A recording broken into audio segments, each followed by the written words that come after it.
Good morning, good afternoon, and good evening, agents. I am Matty Carl, and this is a Let's Talk on the Division. Today, Let's Talk, we are going to cover the most up-to-date news on builds being used in the Darkzone so you can protect yourself, and then we'll discuss how solo players are finding it difficult to max out their gear score and hopefully provide some alternatives for you to not force you into the Darkzone. It's the less salty version of the news you probably saw last night, so let's get going.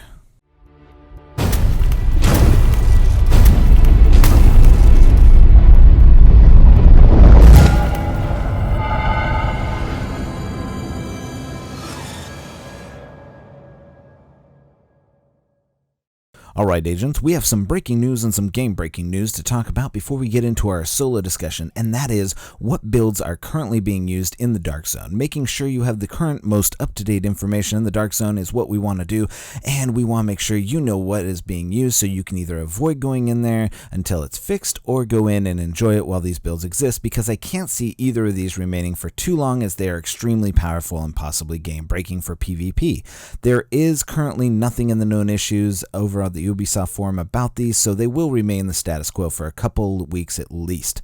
Our first build comes to us compliments of the M870, which if you don't have one of these bad boys, you should really go out and get it because it is a beast. Not only does it have the highest damage output of any weapon in this game currently, averaging anywhere from 80,000 damage all the way up to 120,000 depending on your firearm rating.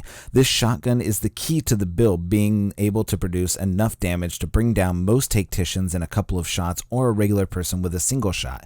Add in pulse and smart cover and you have yourself a one-man wrecking crew. However, to round this build out and deal the most damage possible in the most devastating way possible, you will need a 5-piece sentry gear, allowing you to put 3 marks on your enemy while the remaining bullets devastate them with increased damage. Why is this currently an issue that needs to be fixed, you must be asking yourself right now, and that is, well, it just so happens that, as you know, in order to go rogue you need to shoot someone first. This build provides very little in the way of defending yourself in time to actually not be killed in the first shot or the first 2 shots when a person is intending to go rogue and they just sneak up on you or get close enough to put one of these into your noodle and bam, it's lights out for you. With increased damage of 20%, you can guarantee that you will probably see more and more shotgun builds coming into the fold with a 5-piece sentry gear. Now, this currently is the only build that does a one-shot damage buff to a lot of the players, and I can foresee that if you have a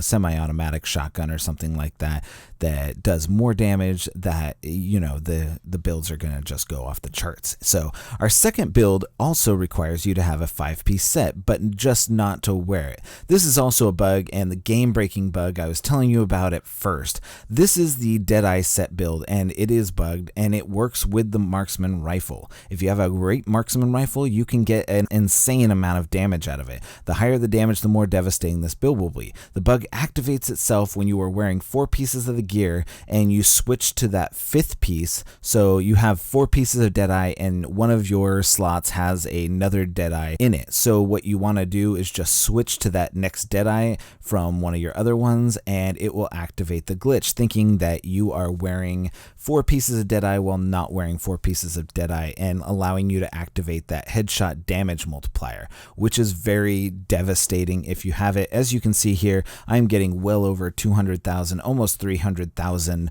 damage per headshot on this dummy here, and that is going to be a game-breaking issue when you go into PvP, because this is a very basic build. I've been building this Deadeye build for a while, and it is not anywhere near what its potential could be. If I was really stacking the critical hit damage and pulse and smart cover, you would see a significant increase in the damage that I'm doing. But right now I'm not using either of those, so it's not showing you. So I'm hitting about 276,000 per headshot, and that is an insane amount because that will drop a lot of players and a lot of enemies really fast when you do that. So this build is most definitely a bug, and hopefully they fix it soon, or we'll see a lot of people running the Darkzone with both Deadeye and the Sentry Gunner builds as people figure these out and acquire the loot needed to build them, because it does require a lot of specialized loot. You need 5-piece sentry and 5-piece deadeye. Now, a lot of people probably have 5-piece sentry because they were running it before,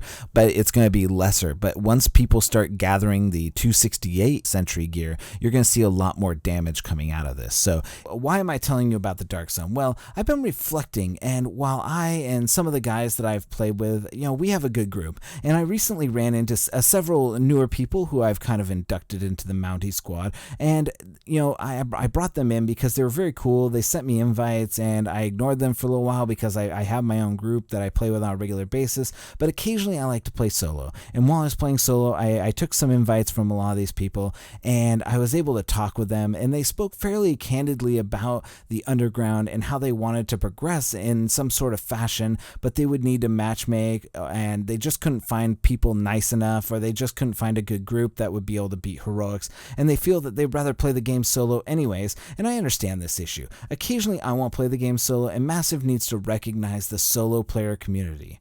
But Manny Carl, this game, it's about teamwork and getting... Yeah, I understand. Yeah, but what you don't understand is that there are people that just don't like playing with others. So, and I know that this game isn't for them, but this is a very cool game, and people like this game. And you can't get very much higher than 240 by playing solo. And you can go into the underground and play hard, and you're not going to get gear above 214 or 229 by playing underground solo and going... you have to go into the Darkzone, and you have to play their solo, because it doesn't matter if you play solo, play in a group, or play with one other person. Loot in the Darkzone is individual, and your gains are a chance at loot between 214 and 268, making it the only place to adequately level up in the game if you're solo. Sure, you can get 268 loot out of the 38 loot caches from the underground drops, but you're most likely going to end up with a bunch of useless weapon duplicates over and over again. Once again, the Darkzone is the one place where loot can drop in any bracket, at any range, at any time, off any boss,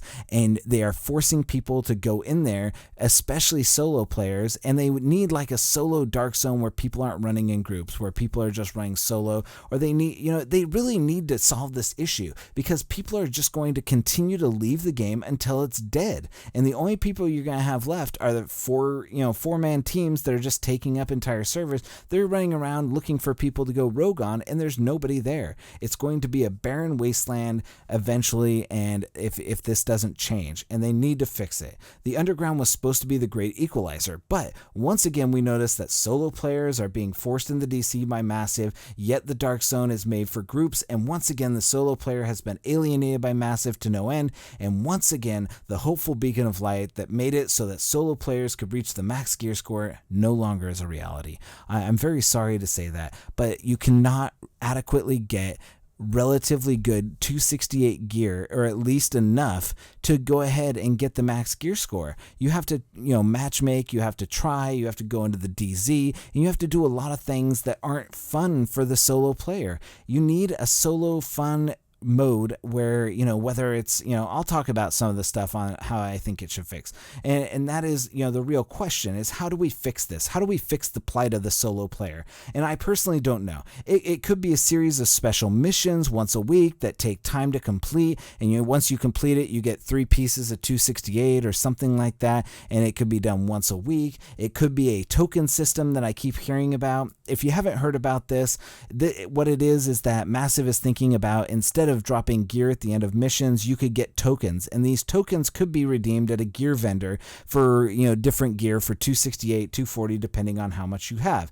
And I do like that idea, but the thing that it is it's just an option. People just hate the RNG grind that makes this game unforgiving. I would love it if they did implement a token system and you went in and they fixed some of the consistency problems of heroic versus heroic other missions and stuff like that. They need to make it so that everything that has the same title as heroic is heroic, and everything that's challenging is challenging. All the players and characters are the same level, and you have an expectation as to what you're going to get. But there is a difference in all of the heroic stuff. The heroic missions are different. They're level 33 enemies. The heroic underground is different. They're level 35 enemies, but they're easier to kill. And the incursion is different because it's a different mechanic. It's not the same as everything else. balance. So how do you fix it? Well, you need to think about this and implement, and I'd love to hear anybody else's opinions on this. But anyways, that has been my time. I want to wrap it up on that note so you guys can mull it over and think of some solutions to the issues being talked about with the loot,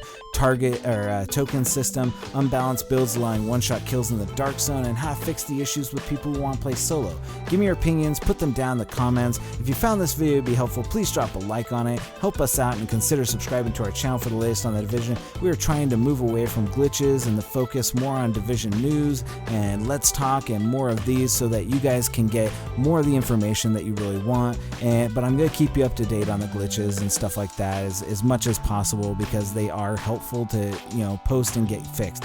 So thank you again for watching, and for all of us here at the Division Let's Talk, I'm Mounty Carl, and we'll see you again in the underground. Agent out.